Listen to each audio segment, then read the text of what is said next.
Mesdames, Messieurs les chefs d'entreprise, Mesdames, Messieurs les personnalités des mondes économiques et politiques, Mesdames, Messieurs, chers amis, au nom de l'Union valaisanne des arts et métiers, je tiens à mon tour à vous remercier toutes et tous chaleureusement pour avoir tenu à vous associer à cette soirée commémorative des 100 ans d'existence de notre Union.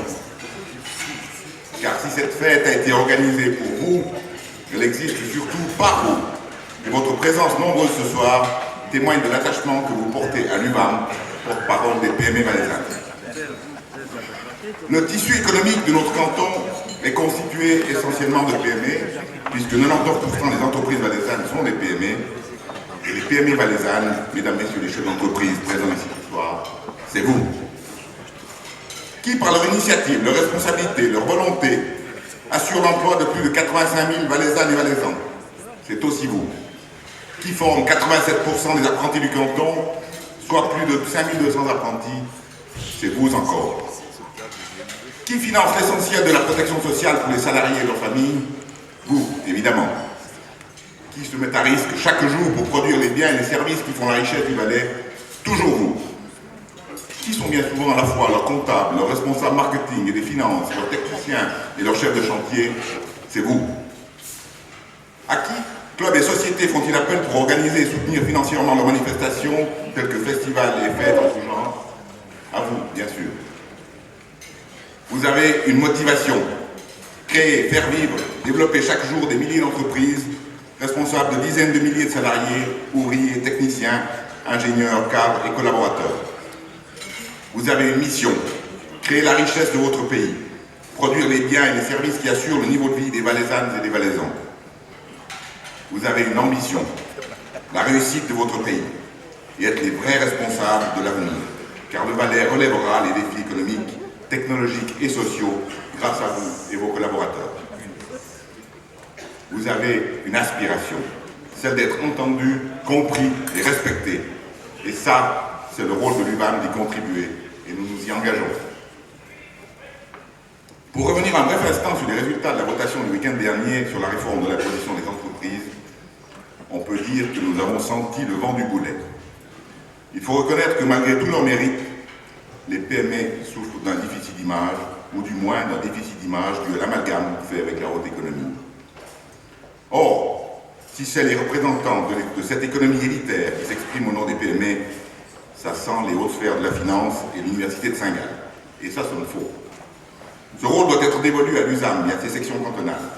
Et elles seules doivent s'y employer, prestement et ardemment d'ailleurs, pour éviter que le 0,5% soit, la prochaine fois, en notre défaveur. Quand bien même les milieux de la finance ont le capital, ils n'ont pas le capital sympathie des PME, et entre les idéaux et objectifs des entrepreneurs et les stratégies des spéculateurs, il y a un fossé, le travail. Les rôles économiques, sociaux et culturels des PME de notre canton sont en général bien reconnus par les milieux politiques, du moins par celles et ceux issus des partis bourgeois. Pas un seul discours électoral n'omet de relever que l'objectif est de créer les conditions cadres indispensables à la prospérité et au développement des entreprises. Pas un seul non plus qui n'affirme, à qui veut bien entendre, que l'objectif est de diminuer les tâches administratives au sein des entreprises. Et ces déclarations sont sincères. Mais lorsque l'on se retrouve au fait des problèmes, l'administration prend bien souvent le dessus sur la volonté politique de bien faire, et au final, législation et procédures administratives ne vont hélas pas toujours dans le sens de ce qui est souhaité et souhaitable pour les associations professionnelles et les entreprises. Prenons l'exemple du nouveau certificat de salaire, concocté par la conférence suisse des impôts et sur lequel le pouvoir politique n'a eu aucune envie. L'USAM en a fait la cruelle expérience et malgré un travail acharné, n'a pu freiner le train administratif lancé, une fois n'est pas coutume, à vive allure. Nous avons en Valais, grâce à un dialogue constructif avec notre conseiller d'État en charge des finances, puis dans un premier temps repousser d'1 an l'entrée en vigueur, puis mettre en place un règlement pour le remboursement des frais standard pour tout le secteur des arts et métiers, en collaboration et homologué par le service des contributions. Le salon des métiers que vous avez visité en fin d'après-midi est également un bel exemple de collaboration fructueuse avec le département de l'instruction publique et son service de la formation professionnelle. Ce dernier a joué son rôle primordial de soutien à l'initiative de l'UVAM et du groupe Foire du Valais, et l'on peut d'ores et déjà l'affirmer aujourd'hui, sans vouloir tirer un bilan avant l'heure. Ce salon est une magnifique réussite et un succès à tout point de vue. Tant la qualité des stands que l'intérêt montré par les jeunes, ou la satisfaction des associations professionnelles sont unanimement soulignés. Et, il faut le dire, ces lieux se prêtent à merveille pour l'organisation d'une telle manifestation. Il est d'autres dossiers où la concertation entre l'État et associations professionnelles a moins bien fonctionné. Je peux prendre pour exemple la vente d'immeubles aux étrangers ou plus récemment l'interdiction de fumer dans les établissements publics ou la trop fameuse fiche D1.3. Dans ces cas, le temps qui n'a pas été pris pour un dialogue préalable constructif a dû ou devra être consacré a posteriori pour la recherche d'une solution consensuelle ou à défaut pour l'affrontement. À l'image des règles d'un sport où les clubs valaisans brillent au niveau national, je veux parler du basketball, les passages en force sont toujours sanctionnés. Et il en sera de même avec un dossier qui a passablement préoccupé les responsables des organisations professionnelles ces dernières semaines. Je veux parler de la future loi cantonale sur les allocations familiales. Dans ce dossier, le service cantonal des allocations familiales a aussi tenté un passage en force sans tenir compte de l'avis des associations professionnelles gérantes de caisses. Et c'est le Conseil d'État qui a sifflé la faute. Il s'agira cependant de rester vigilant, car il n'est pas envisageable que la future caisse cantonale n'ait un autre rôle que celui d'une caisse au service exclusif de l'administration cantonale. Les caisses professionnelles œuvrent depuis plus d'un demi-siècle au service des allocations familiales à la satisfaction des entreprises contributrices et des parents bénéficiaires. Au risque de fragiliser, voire de mettre en péril l'existence même de certaines associations professionnelles de notre canton, et par là la paix sociale, il n'y a aucune raison que cela soit différent à l'avenir, n'en déplaise au chef du service cantonal des allocations familiales. Une petite parenthèse pour souligner que l'UVAM aurait été heureuse de pouvoir compter sur la belle unanimité actuelle des associations professionnelles au moment du vote sur la loi fédérale sur les allocations familiales, contre laquelle l'USAM avait lancé le référendum. Même si, il faut le reconnaître, ça n'aurait pas changé grand-chose au résultat final. Parenthèse refermée. Et pour en terminer avec le chapitre politique, quelques mots des prochaines élections. Rassurez-vous, pas des communales de cet automne, qui semblent déjà battre bon train, notamment dans la capitale, ou des cantonales de l'an prochain. Non, celles des présidentielles de l'USAM et de l'UVAM.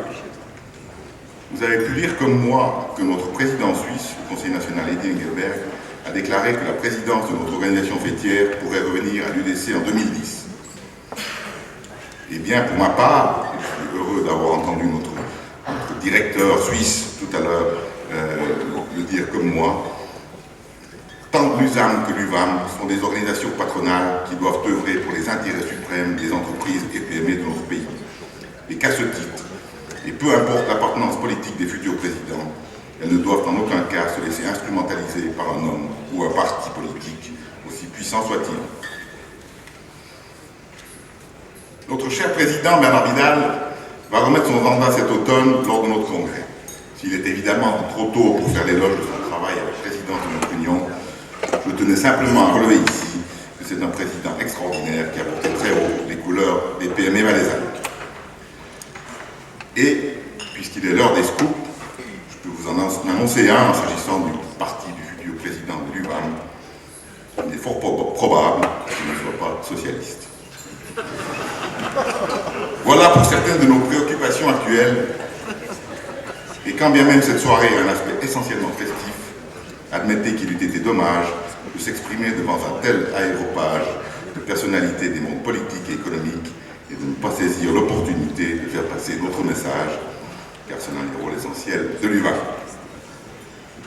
Pour conclure, revenons à notre jubilé. Les 100 ans d'existence d'une organisation, quelle qu'elle soit, est toujours l'occasion d'un regard dans le rétroviseur. Vous pourrez le constater en parcourant la plaquette qui vous sera remise tout à l'heure et que nous avons réalisée avec l'experte collaboration de Philippe Binder. Pour ma part, et je souhaite qu'il en soit de même pour l'UVAM, les coups d'œil dans le rétroviseur m'ont toujours été utiles pour dépasser. Et c'est dans cet esprit et dans l'objectif qu'à l'avenir l'UVAM puisse encore faire plus vite et mieux pour les PME de notre canton, que conseil et comité directeur entameront le deuxième siècle d'existence de notre organisation. Pour que vivent les PME, que vive l'UVAM et que vive le Valais et que la fête continue. Merci.